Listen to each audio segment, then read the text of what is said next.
But the question remains, so if it doesn't work like that, how does it work? Right? Now, you guys with me? I'm writing down questions.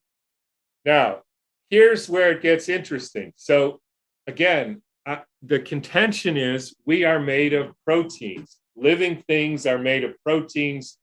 You know, my pencil is made of lead or graphite or something, and my light is made of different things. Living things are made of proteins, cell membrane, organized water, nucleus.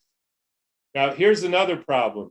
We say in genetics that every sequence of DNA, called a gene, makes one protein, right? That's called the genetic dogma.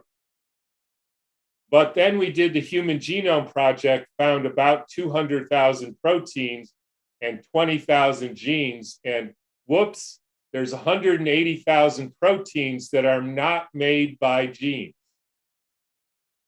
So where are they made? How are they made? This is the fundamental aspect of what a living being is made of. And we don't have a clue because there's no code for 80% of the protein. Now, here's where I have a theory.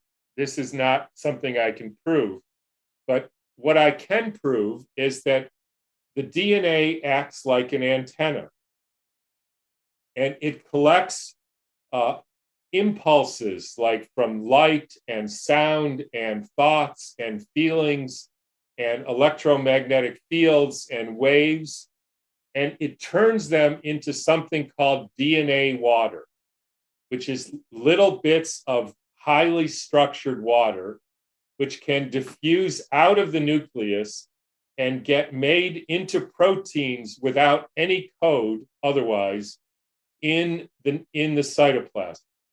And that is how we're made. No code, the energy of life. So you guys talked about energy, the DNA, which is not a double helix, by the way. The water is a double helix, not the DNA. No chemical has any shape like a double helix. The water collects the energy with the help of DNA, turns that into the stuff that we're made out of life.